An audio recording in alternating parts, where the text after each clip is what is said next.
I want to ask you a couple questions about Donald Trump. First question. You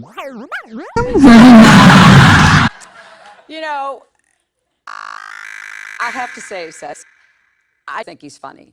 Yes, I will say I started feeling that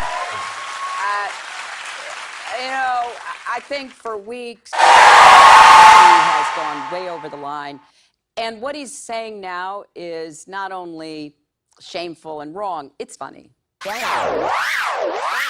And these are his comments about mud. Yes, it is. Yeah, right. And look, he's been kind of a country who's gone after all kinds of folks. But has he mentioned you at all? A few times. Okay. Yeah. Now that I can laugh at because, right. Yeah. Exactly.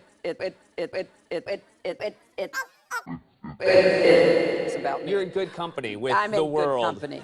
But this latest demand that we not let Muslims into our country really plays right into the hands of the terrorists. And I don't say that lightly, but it does. He is gay. He's been kind of a